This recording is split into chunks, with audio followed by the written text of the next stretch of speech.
Yesterday we were discussing the Avijja and Vijja, these two things, ignorance and knowing, unknowing and knowing.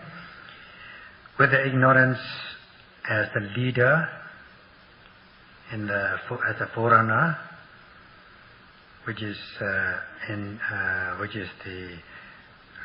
cause for akusala deeds, unskillful deeds. There will be a lot of unwholesome states as followers, not only one or two followers, but groups of followers, beginning with ahirika anotapa, lack of healthy shame and lack of healthy fear in doing skillful deeds. So, with avijja in the forefront, these states, unskillful states, will be the followers. And with the leader of skillful deeds, namely Vijja, knowledge, then the followers will be the skillful mental states, including hiri ottappa, healthy shame, healthy fear in doing about skillful and unskillful deeds. So, and also this, the view of karma and karma results, that karma is your own property, that good becomes good, bad becomes bad. And this is also the leader for purity and benefit.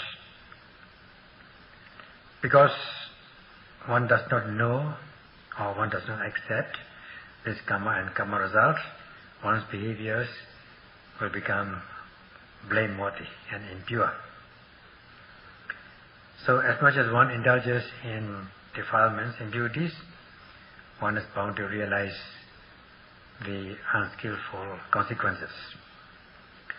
Because this Vijja, knowledge as a leader,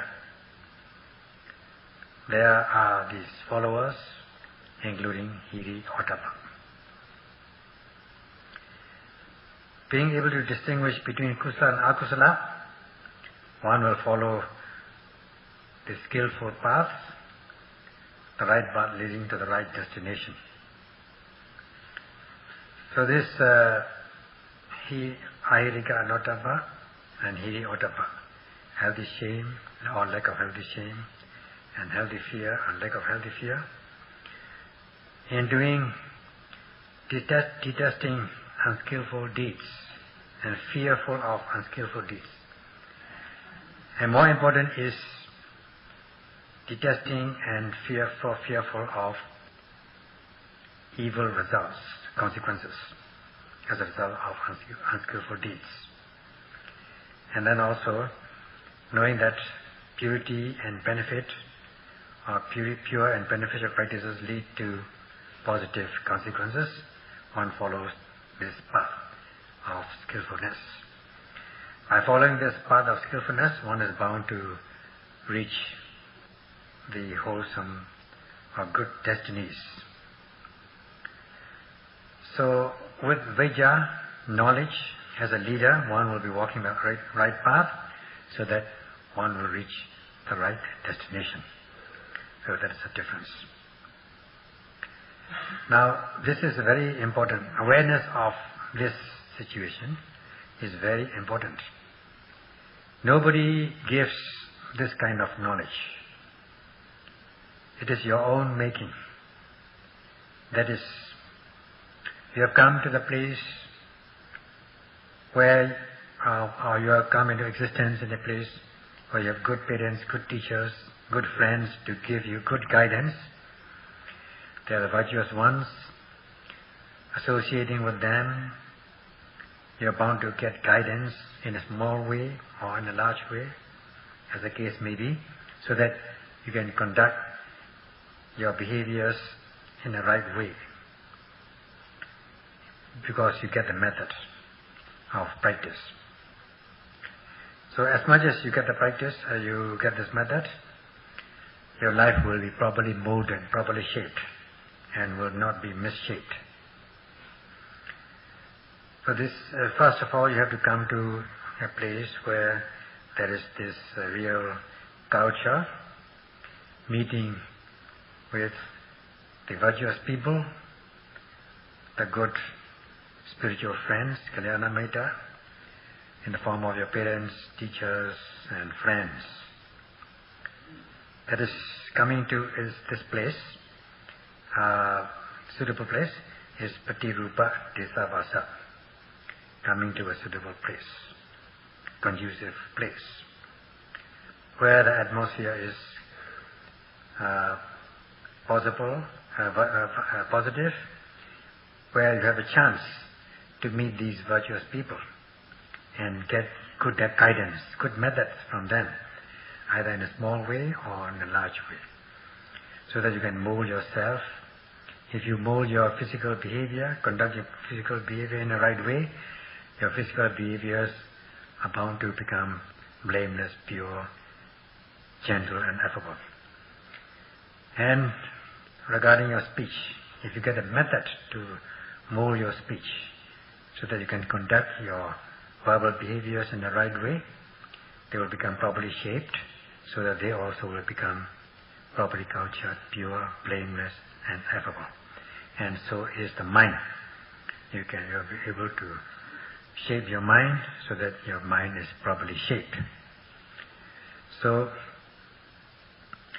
in this way, you have the chance to do good deeds, and also the fact that you have come to a suitable location, conducive place, has a root cause in your deeds, good deeds in the past, such as you must have done deeds with knowledge, deeds which are accompanied with knowledge, such as acts of generosity with a spirit of openness and letting go, and conducting yourself in the right way, practicing the restraint of physical and verbal behaviors.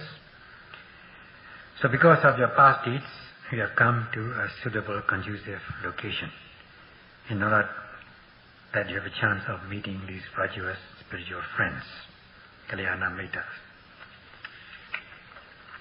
And because you have the chance to meet with Kalyana Metta, spiritual friends, because they are virtuous, you can mold yourself in the right way, and then they give you the method with compassionate feeling, with a great compassion, so that by practicing, conducting your behaviors in the right way in this very life also, this will conduce to your future goodness, future virtuous life.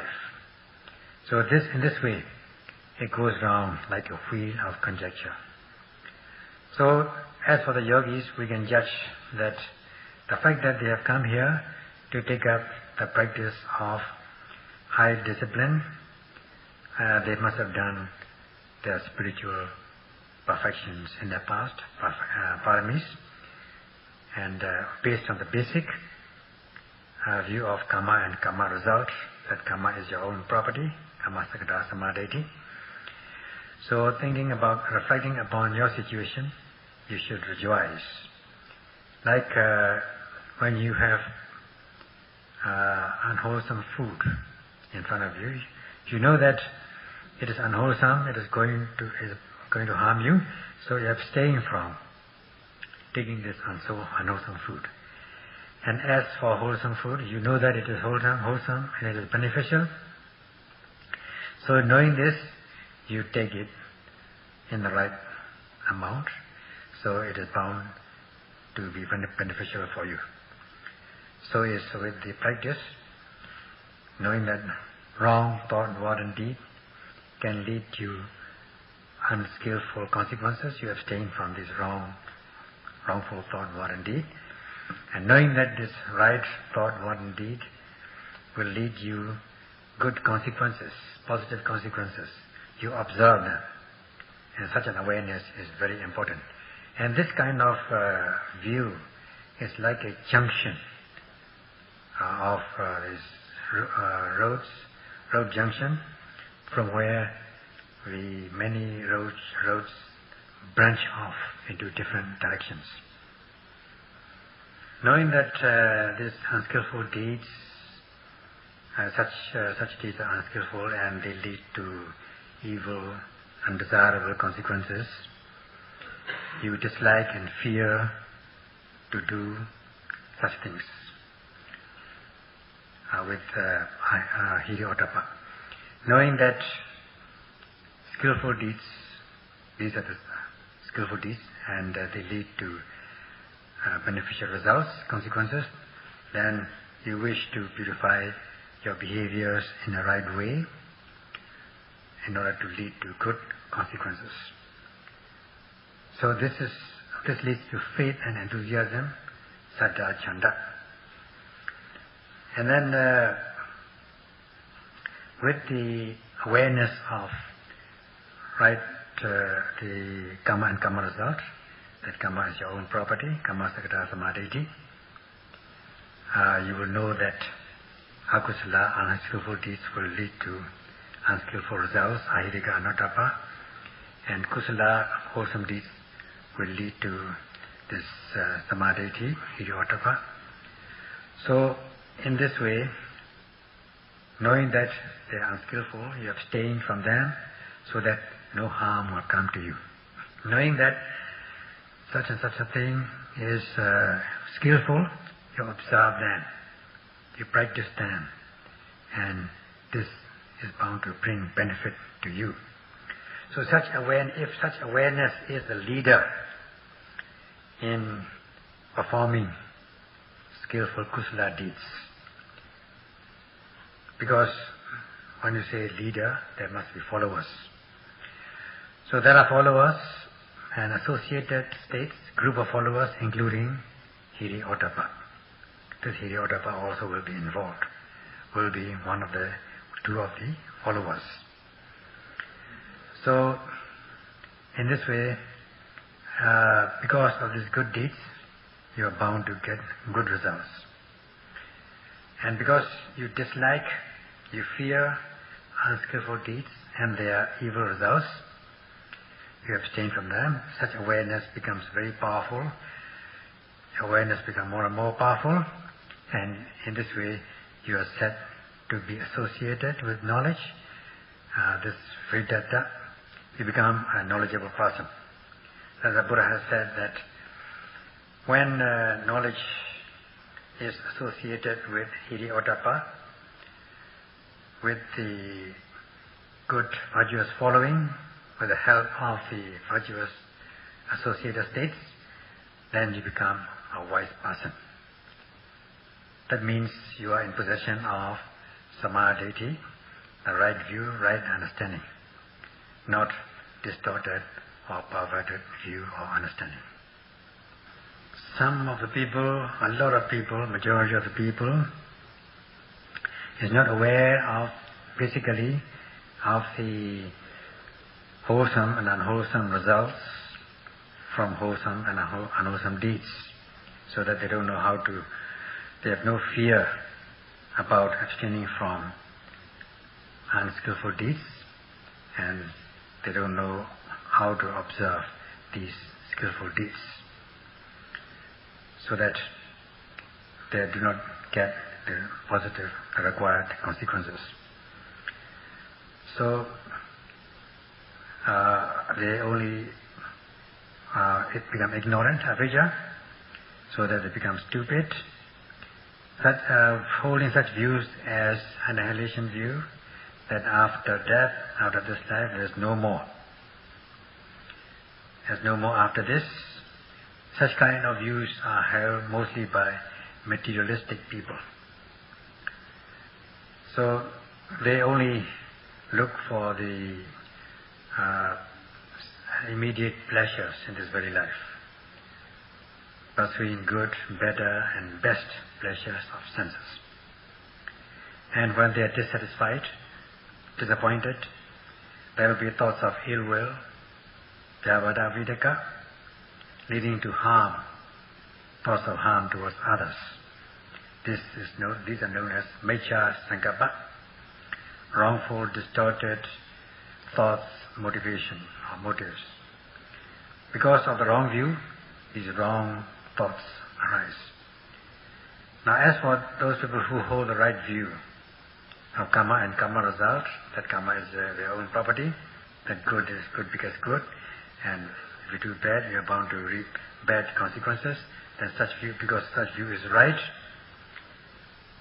they will only, maybe unavoidably, they may have some thoughts of sensual pleasures, karma vidaka, unavoidably, but mostly they'll have thoughts of nekama vidaka, thoughts of freedom, thoughts of practicing to realize freedom and to attain peace.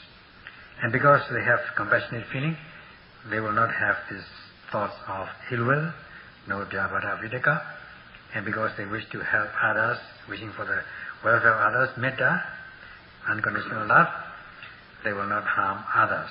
There will be no vihimsa vidaka.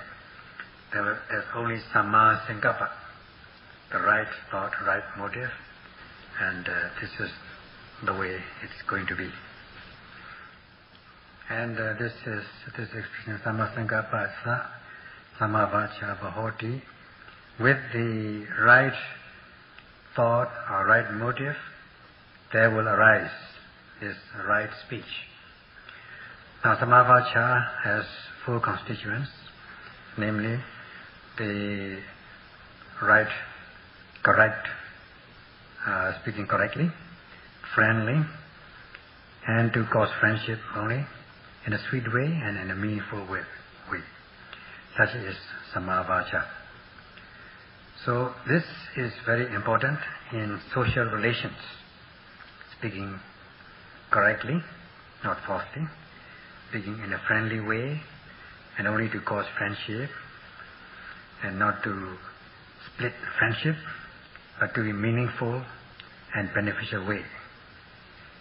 If one wishes to say like this, then one is said to have metta, loving kindness, wishing for the welfare of others, because one is saying things in a friendly way to cause friendship among people, not to break friendship. This also is a manifestation of unconditional love, metta. Because your speech is sweet to the ear in another person, this also is a manifestation of metta. Because you are speaking beneficial speech, beneficial things, this also is wishing for the welfare of others. This also amounts to metta, unconditional love. So metta is given as sineha. It has this property of cohesion, like a glue. It is moist, not dry.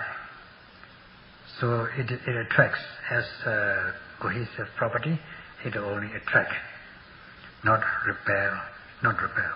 It is very important for the leaders to have this samma vacha to attract followers. Again, samma vacha sa samma kammanta bhavati. Based on this unconditional love, metta, one wishing for the welfare of others, one is happy, satisfied, there's no enmity, feeling of enmity, feeling of harm. So one fears, one is afraid of doing unskillful deeds, wrong things, which will lead to suffering in others. This is sympathetic feeling. With this, there will be a lot of tolerance, feeling of tolerance, patience and forbearance.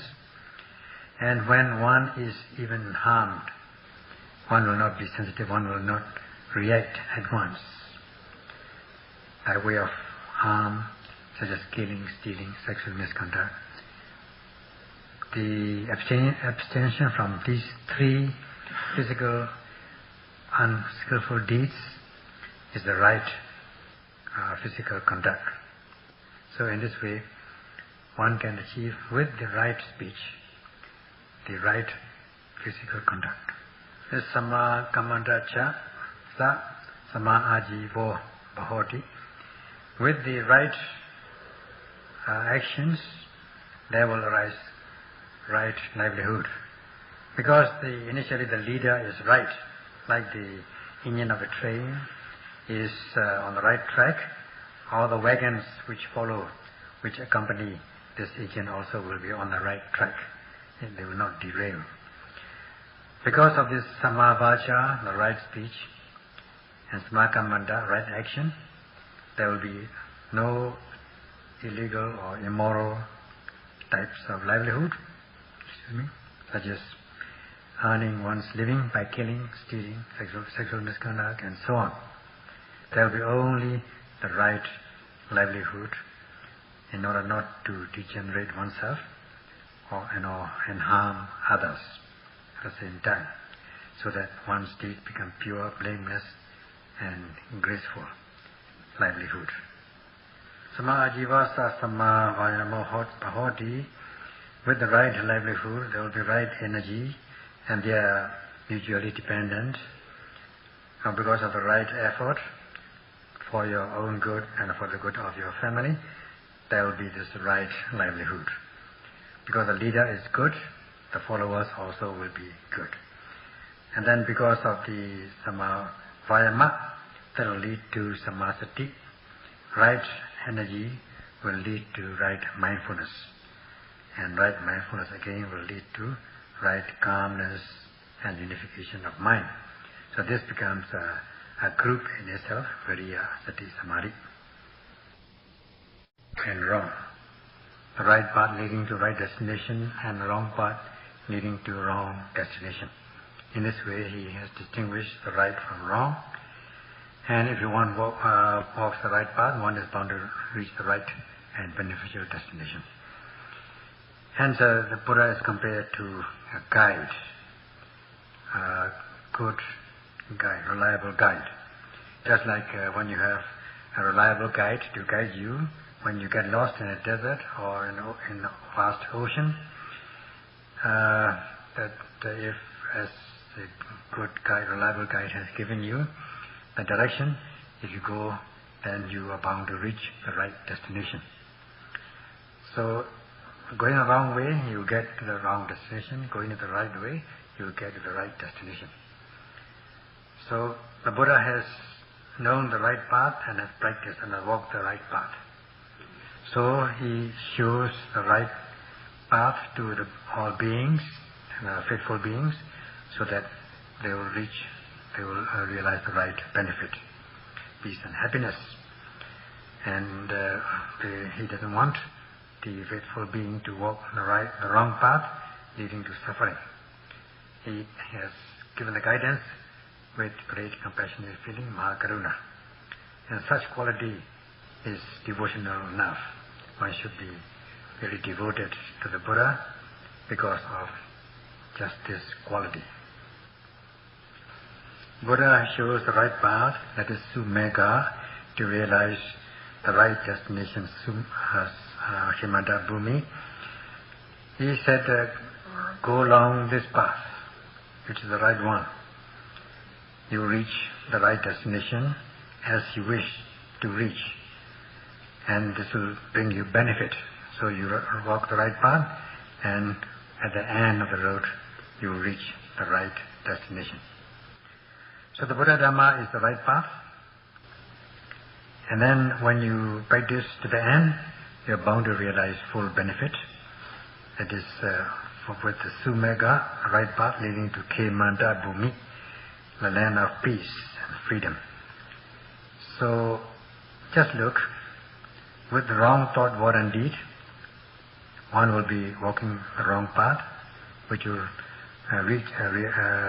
reaching the wrong destination. And doing good things by way of thought, word and deed, then you will be walking the right path, and overcoming these impurities in three grades: the gross, the medium, and the refined form. And you feel you are bound to realize the peace. So walking the right path, Sumega, you are bound to reach the right destination, the land of peace and freedom, Kemanta Bhumi. Though the path may be right and the destination may be right, one has got to get on this path and walk also. If that one does not get on the path and walk, one will not reach the right destination. Now, we are walking the right path, purifying our physical verbal behaviors with the commitment to sila, morality. We are purifying our mind with the restraint of mind with mindfulness to calm our mind and unify the mind. And as we practice mindfulness and the noting mind is concurrent with the object to be noted, as much as it is concurrent, precise, we are bound to see the true nature of realities. This is walking the right path. So only when one walks the right path in this way, one is bound to reach the right, overcome purify our mind, purify our behaviors, free of these three grades of impurities, gross, medium, and refined types of impurities, and realize freedom. So the Dhamma is unbiased, impartial. It does not practice, it has no favoritism. If one practices in a small way, one is realize the benefit in a small way. If one practices much, one is bound to gain much benefit. If one practices fully, one is bound to gain full benefit. This is Magga Patipanna or Khemanta Patta. Walking the right path, one will reach the right destination. So only when one reaches the right destination, walking the right path, you will become the real Buddha's disciple or follower, faithful follower.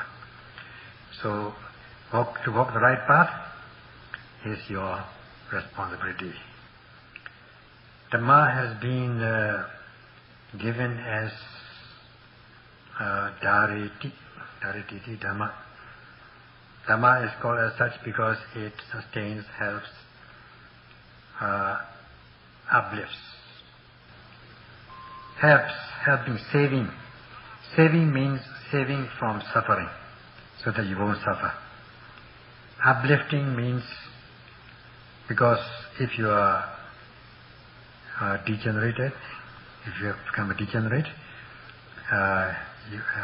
you will improve with the Dhamma, with the practice. So Dhamma will improve you.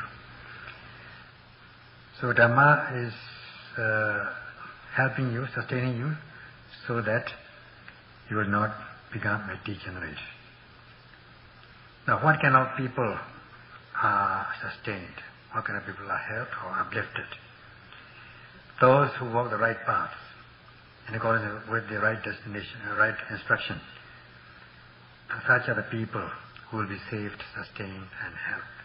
And so, the corollary to this is, if one does not practice in accordance with the principles of the Dhamma, then Dhamma cannot help you in any way, cannot uplift you, cannot sustain you, cannot save you. Therefore, in order that you will not become a degenerate, instead you'll be uplifted, you'll be improved, all you have to do is just practice in accordance with the guidance, walking the right path correctly, in a straight manner, and then in a simple way, sincere way. Then the Dhamma will sustain, help, save the Dhamma practitioner. So when it comes to practice of the Dhamma or walking the right path, it can be divided into 4 divisions. One is learning the method of the practice to walk the right path. That is one aspect. And then walking the path or practicing, that is the second aspect. And then reaching the destination, realization, that is the fruit of the practice. As much as one practices, one is bound to conduct our behaviors in a correct way so as to become pure, graceful, blameless, and affable. And then lastly, when one, after walking the path, if one realizes at least the first stage of sanctity, then any time you can apply your realized Dhamma. So one has got to walk, one has got to practice to that stage. Such persons are called Dhamma practitioner. If, on the other hand, one does not learn approaching the spiritual friend, Kalyana Mitta, learn the practice of the Dhamma to walk the right path, and even if one learns, one does not take the practice seriously. Instead, one occupies oneself with the pleasures of senses, and because one is not cultivating oneself in this way, there will be no hiri or tapa. Instead, one will be walking the wrong path throughout. As has been explained, with avidya, ignorance as a leader and a forerunner, there will be only the wrong mental states, unskillful mental states as followers. So following this wrong path, one will get involved in these problems, entangled in these tangles, and then this will lead to madness, getting out of control. And this is the path of madness. Whoever walks the wrong path, for them, these impurities such as greed, hatred, and delusion will show the positive, will show the addition, plus sign, not minus sign. There will be more and more addition. They will only increase. They will only become powerful. Because kilesas are powerful, and such persons who are overwhelmed by these kilesas indulge in them and will become very sensitive, reactive to good and bad conditions.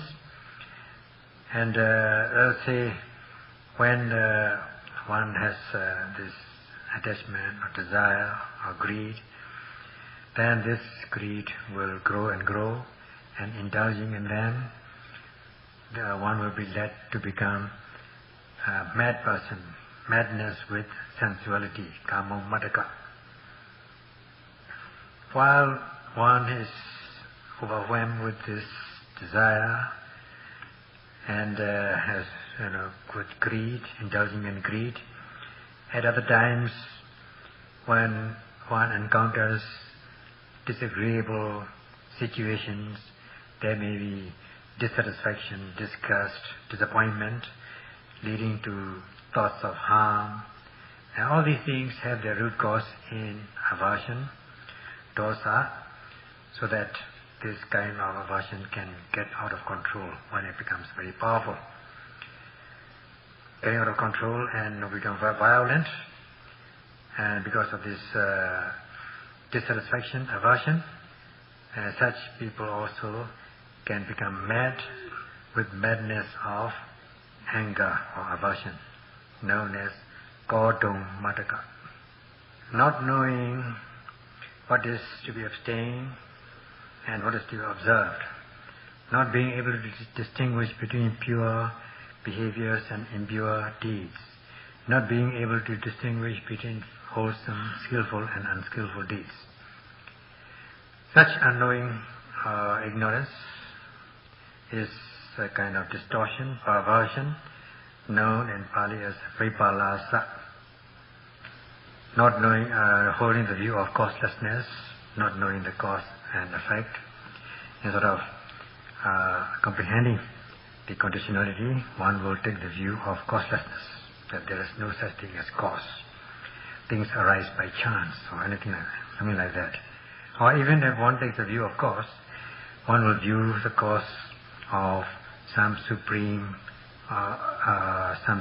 omniscient being, omnipotent being, and things like that.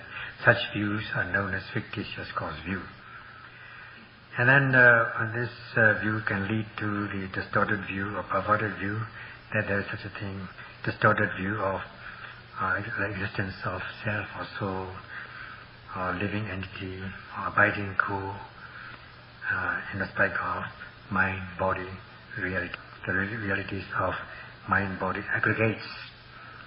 Because one does not know the truth, one's view is distorted, one takes the view of permanence instead of impermanence. One holds the view of pleasure or satisfactoriness instead of unsatisfactoriness or unpleasantness. And instead of taking a view of selflessness or soullessness or impersonality, one holds that things are controllable, manageable, they can be made to arise at your will, and things like that. So, being perverted from the path of the Dhamma is known as Vipallasa. Because one's view is wrong, one's perception is wrong, that one's view also will become wrong, leading to the belief in the rites and rituals leading to good destinies like heaven and things like that. Such distorted view leads to a kind of madness of views known as Daitthaṁ Madaka. As a human being living in a society, one should understand, be aware of things to be abstained, and what are the things to be abstained, what are the things to be observed. If one does not learn, then one will not become aware. Especially to be aware of oneself. Self-awareness, not self-consciousness. Doing self-research, self-introspection.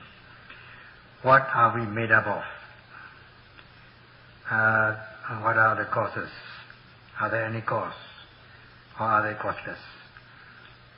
Are these phenomena permanent? Are they pleasurable, satisfactory? One has to learn to understand in stages. Or are they controllable or uncontrollable? Are they manageable or unmanageable? So one has to study and learn and become aware of these phenomena. Otherwise, without mindfulness, one will not become aware. That means that will lead to bewilderment, confusion, perplexity, lack of clarity about the truth of the matter, stupidity about the truth of the matter, leading to ajnana, ignorance, opposite of jnana, not knowing, leading to madness of delusion, or madness with delusion, moho madaka. Because we have traversed these rounds of rebirth innumerable times, we must have come across we must have made many friends, as much as made many enemies. We don't know. So, as much as there are enemies or friends that we can see with our own eyes, there can also be friends and enemies which we cannot see in human beings. Something like black magic, being subject to become a victim of devils. This can lead to madness with madness of devils, madness with demons. Yakhum Madaka. ဒီတော့စိတ်ကိုလည်းပဲတန့်စင်စေပြီးတော့ကိုယ်ရဲ့ဒီရုပ်တွေကိုလည်းပဲကြည်လင်စေတတ်တဲ့အထူးသဖြင့်သွေးကိုကြည်လင်စေတတ်တဲ့လိုအပ်တဲ့ဓမ္မတတ်ဒီမပြတ်နှံတော့လောဘဒေါသမောဟတွေပဲလွှမ်းမိုးနေတော့ရုပ်ဟာညဉ့်ညမ်းတယ်သူ့ရဲ့သွေးတွေလည်းညဉ့်ညမ်းတယ် And being possessed by these devils, because you are not able to practice the Dhamma to diffuse through your body, in order to purify your mind and also the body, especially the blood circulation. And if you cannot do that, you only you become impure with all these impurities. The mind, as much as the mind becomes impure, the body also will become impure. In this way, these enemies demons can possess you, leading to the diseases of the bile. And this can also lead to this kind of madness. And again, this being addicted to drinks and drugs, intoxicants, alcohol, and other drugs, being addicted to them, you become slave to them. You only find out the means to acquire them, to get hold of them by any means. Such things are heard of every day in all parts of the world. It is said that once the person is intoxicated with drunk with alcohol, becomes a drunken person, this will become prime culprit in doing other misbehaviors, the other misconduct. So this will lead to out of control, intoxication, addiction. The mind becomes uninhibited, and one can get out of control. So the world over, there are cases of these crimes committed as a result of these drinks and drugs. This leads to a kind of madness with intoxicants known as Surum Madaka. Now the last one is the misery as a result of destruction or loss of animate, inanimate beings which are near and dear to us, like the family members, friends, or oneself contracting with a terminal disease, loss of position, loss of property, leading to grief and sorrow. Because initially the mind is weak, has not been strengthened, energized towards the practice of mindfulness. One lacks the power of repelling and withstanding, so that one grieves easily when such occasions arise. So this kind of madness is Jasana Madaka, madness with misery. For all this madness due to walking the wrong path, leaving the mind uncontrolled about in respect of these immoral deeds, or extreme indulgence in the pleasures of senses without control. Not seeing the defects of unskillful deeds, not seeing the defects of immorality, dushritas, and pleasures of senses, thinking that they are the real one, that one can enjoy in this world. Taking what is wrong as right, walking the wrong path, thinking that one is walking the right path. So one is bound to become one kind of madness, or two kinds or three kinds of madness. And such persons are called Putujana, ordinary beings. Ordinary beings are called Putujana, the Putujana are called as such, because they are thick with defilements, or they have multiplicity of defilements. Hence the name Putujana, ordinary, untrained beings, because they walk the path of madness. So one should abstain from walking the path of madness and walk the path free of madness. Then there will be no madness in this very life. So, as conclusion, may be able to abstain from walking the path of madness and walk only the path free of madness, and walking the right path may be able to reach the right destination of peace and freedom.